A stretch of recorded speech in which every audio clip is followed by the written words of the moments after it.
What is up, guys? Welcome back to Superhumanity. Today we're going to be talking about how to start reading comics, how to get into it, because going into a comic book store without any preparation can be pretty daunting. So today I just want to give you guys a list of some of my favorite books to start with. Today we're going to start with Superman, and then later on I want to make a video in a similar format about Batman, and then hopefully a third one is just about everyone else. I mean, I'm mainly a Superman and Batman fan, but I have read good books about other characters.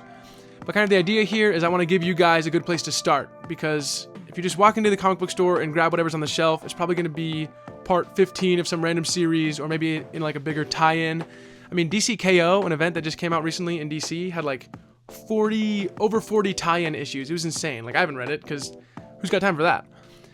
But there are some amazing gems that you should definitely look at, especially if you're just starting out. They're important for kind of interacting in the comic book conversation, all the intertextuality that goes on in the comic book universe. I mean, it's not going to be an objective list by any means, like of the best Superman books ever, but these are 6 books that I think everyone should read, especially if you're starting out. So before I give you the list, I kind of want to go over my system of how I'm going to introduce these books and organize them and rank them. So I'm going to divide each of the books into 3 categories: origin stories, what I'm calling status quo adventures, and endings. Origin stories are obviously how the superhero came to be, like their journey to becoming the hero we all know and love. And endings are going to be the story of them either retiring or dying, or just like a story that changes their life so much that it's like not the same as before, and it's obviously kind of the end of an era. And then the middle status quo adventures are just what I'm calling anything that's not an origin story or an obvious ending. It's just an adventure that's happening to them. It can happen at any point in their career. It's just them being them. That's literally, it's just status quo adventure. That's all I'm calling it. And then with each book, I'm giving them a score out of 10 for reader friendliness. This isn't like my grade of the book overall, but it is what I'm grading it in terms of how easy would this be for someone to read if they hadn't read anything else before. Most comic books, just if you grab one off the shelf, are going to have pretty low scores of reader friendliness. You'll obviously need to read what came before, or maybe like an ongoing series that's going on alongside it, because that happens sometimes. But with these books I'm giving you, they're mostly limited runs, so it's 12 issues long kind of thing, and it feels more like a graphic novel. It's self-contained. So yeah, each book's going to have a score from 1 to 10 on reader friendliness. 10 means you can read it super easily, understand everything if you haven't read anything else before. And then a 1 would be like, you've got to do a lot of research before getting into it. So without further ado, let's talk about some great Superman comic books.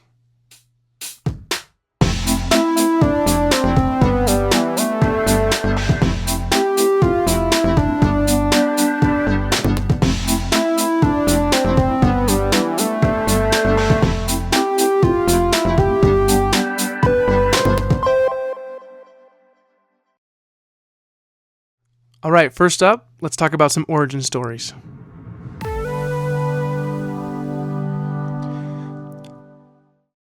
Superman for All Seasons was published in 1998, but it takes place in the 60s or 70s, more mid-century vibe.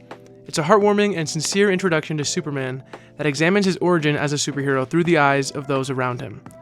The first chapter, titled Spring, is narrated by Jonathan Kent, Clark's adoptive father here on Earth.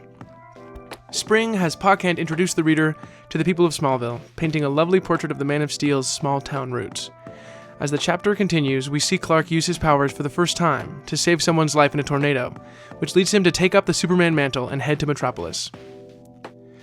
Throughout the next 3 chapters, summer, fall, and winter, Clark has to adjust to a new life in the city, working with Lois Lane, dealing with Lex Luthor's evil scheming, and wading through a sometimes painful journey of self-discovery. For All Seasons is an incredibly personal study of the Man of Tomorrow. Tim Sale, the artist, his Americana-inspired art feels nostalgic and warm and so wonderfully timeless. I've read this book several times, and every time I do, I love it. If you've been wary of comic books because they seem too corny or unserious, I cannot recommend Superman for All Seasons enough. It is a beautiful tale of a young farm boy struggling to find his way in the big city.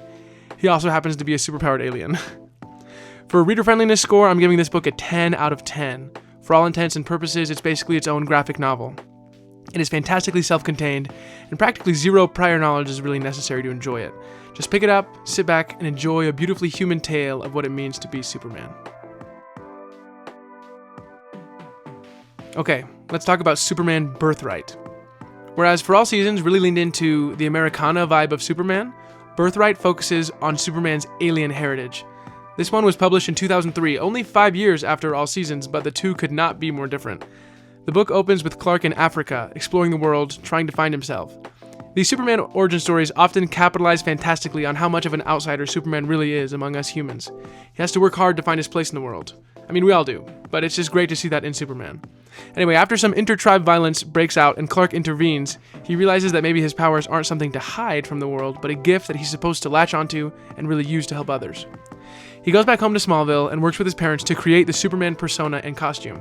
As an origin story, Birthright feels very homemade, like Spider-Man or Iron Man, which I think is a massive strength for this book. In this version of the origin story, we also get to see what Lex Luthor was like as a teenager. The flashbacks of his childhood flesh out his character like few other authors ever really have. Lex is a massive, massive strength in this book.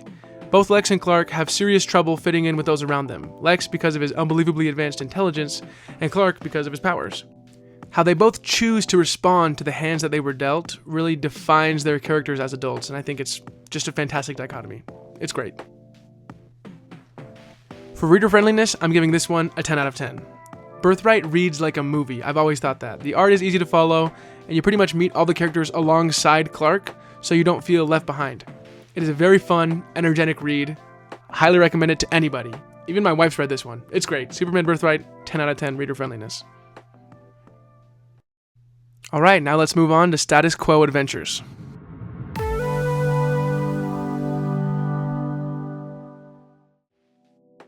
Alright, first up, Superman Up in the Sky. Up in the Sky is an answer to the question of how far will Superman go to save just one person. The book opens with Batman tipping Superman off that a child has been kidnapped off of Earth by some aliens. Superman at first is wary to leave Metropolis and Earth behind, but he decides to go after the kid. Immediately, he's thrown into a bunch of crazy challenges all on his journey to just save this one girl. He ends up in a boxing match with this alien named Mido. He has to make some deals with Darkseid, and he even gets shot back in time into World War II. It's crazy, and it's awesome.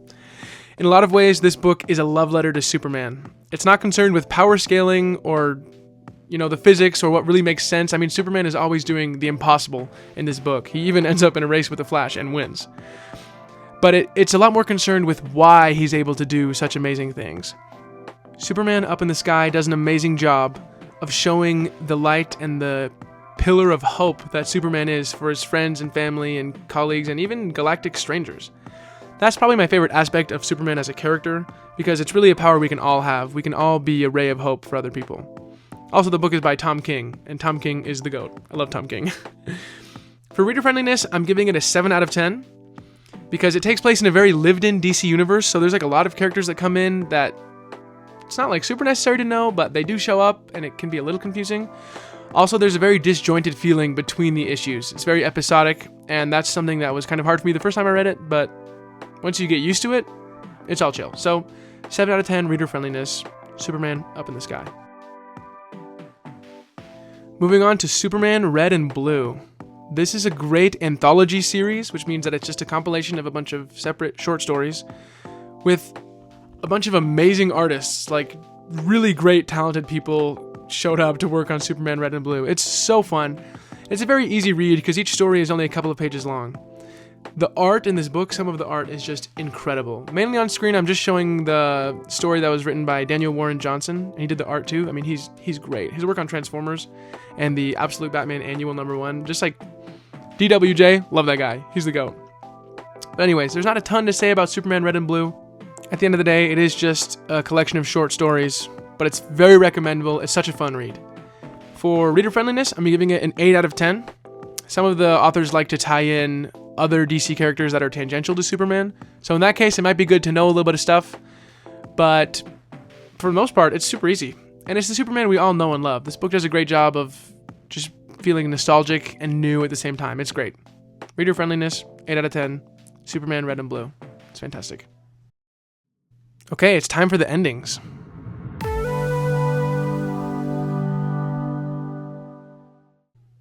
As a quick aside here, in the comic book world, just because one writer writes a character ending a certain way doesn't mean that another writer can't do it differently, like in a different universe or a retcon or a reboot. This kind of stuff happens all the time in comic books, so a single character can have several different endings. Just a little heads up for that. First up, we have DC's Kingdom Come. Kingdom Come is a beautiful book. The story is beautiful, the art is incredibly beautiful. Mark Waid, the guy who wrote Birthright, also wrote this book, and Alex Ross does the art. The story is majestic and grand in scale, and Alex Ross absolutely delivers on the art side. Kingdom Come is the story of what happens after the Justice League retires and their children and grandchildren are the new supers in town. The problem is that these new guys don't have the same restraint or benevolence or values or morality that their forefathers did. They're constantly battling on the street, and it's become impossible to tell who's the good guy and who's the bad guy. In the midst of all this chaos, a battle in the Midwest between the Parasite and Captain Atom results in a huge supermassive nuclear explosion, wiping out all life in several states. So finally, seeing this kind of as the last straw, Superman decides to come out of retirement. What he doesn't realize is that his return won't stop the disasters from happening. In fact, he's just started down a far more dangerous path. Kingdom Come delivers a fascinating perspective on how time changes our favorite legendary heroes for better or worse. The story is narrated for the most part by the Spectre, and told from the perspective of an old, disenchanted pastor in the words of the Book of Revelation. It's super cool, it's a massive tale with high stakes and lots of intrigue, it's unique and stunning, and the characters are written in such a way that it just absolutely resonates with at least me. I mean, I've read this book several times, and every time I read it, it always manages to just stay with me long after I've closed the book. It's great, it's amazing. So in terms of reader friendliness, I'm giving this one a 6 out of 10, because a ton of characters show up in this book, and it can be a little crazy.